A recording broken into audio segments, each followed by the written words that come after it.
Շնորհակալություն, մեծարգո նախագահ, հարգելի փոխխոսնակ, հարգելի գործընկերներ, սիրելի հայրենակիցներ, բաներ են ասում ընդդիմադիրները, որ արդեն մենք հոգնել ենք ահավոր, ես գիտեմ, որ սիրելի հայրենակիցներ դուք էլ եք հոգնել եւ զզվել արդեն ընդդիմության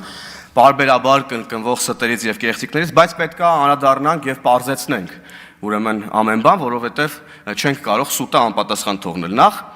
առավոտից չկա ընդդիմությունը, ուր եք ընդհանրապես եւ հիմա ուր եք դուք։ Այդ ձեր հարցերն եկեք Հայաստանի Հանրապետության վարչապետին տվեք, ցեղասպանության մասին եք խոսում, գյուղական ինչ-որ համայնքների մասին գալիս եք, ինչ-որ sense ելույթներ եք ունենում, իբր ահավոր մտահոգված եք գյուղական համայնքների կյանքով։ Եկեք այդ հարցերը վարչապետին տվեք, թե վախենում եք, որ վարչապետը ձեզ քաղաքական իմաստով կտա պատերին, ինչպես որ միշտ։ Դրա համար էլ չեք գալիս այստեղ, բայց ձեզ պատերին տալու բազմաթիվ առիթներ կան եւ բազմաթիվ նաեւ պոտենցիալ քաղաքացիական պայմանագիր խմբակցության падգամավորներ կան, հենց որ դուք դրանից չեք խուսափելու։ Այդ ձեր ստերի պատասխանները դուք պետք է ստանաք։ Հանրապետական կուսակցության ներկայացուցիչները գալիս են ու հələ մի հատ էլ համարձակվում են այստեղ գալ խոսել եւ քաղաքացիական պայմանագիր, ուրեմն կուսակցության իշխանությանը կառավարող թիմին մեղադրել Լեռնային Ղարաբաղում տեղի ունեցածի համար։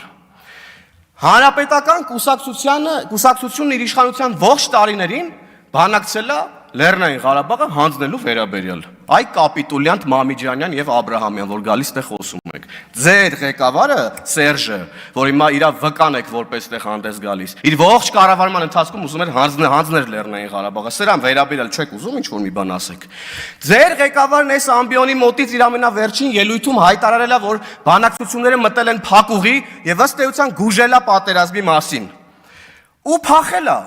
Այ պատերազմից փախած կապիտուլյանտներ, չեք ուզում սրա մասին խոսեք։ Խի եք Հայաստանի Հանրապետությունը բերել կանգնեցել պատերազմի առաջ ու փախել ստեղից։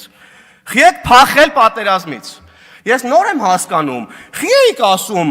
բան, մի խառնվեք Լեռնային Ղարաբաղի ներքին կյանքին, ընդեղ իշխանություններ կան, ազգային ժողով կա, նախագահ կա, մի խառնվեք, մեզ խի եք ասում։ Նոր եմ հասկանում խի եք ասում, որ հանգիստ ընդեղ իշխանափոխություն անեք, հանձնեք Լեռնային Ղարաբաղը մեկ ստորագրությամբ, տանեք ինչ-որ մի տիկնիկի նշանակեք նախագահ, հանեք, հանձնեք Լեռնային Ղարաբաղը։ Սրա մասին չեք ուզում խոսակ, դուք սրա պատասխանը տալու եք, պատմական ընթացքը ձեզանից այս պատասխանները ստանալու է միանշանակ։ Այ կապիտուլյանտներ, որ գալիս այստեղ էլի ճոռո սուտ բաներ եք խոսում։ Ուլը մի հատ էլ էս ամեն ինչից հետո ինչ-որ մի հատ դաշնակ գալիս է, ուրեմն Լեռնային Ղարաբաղից բռնի տեղահանված մեր հայրենակիցների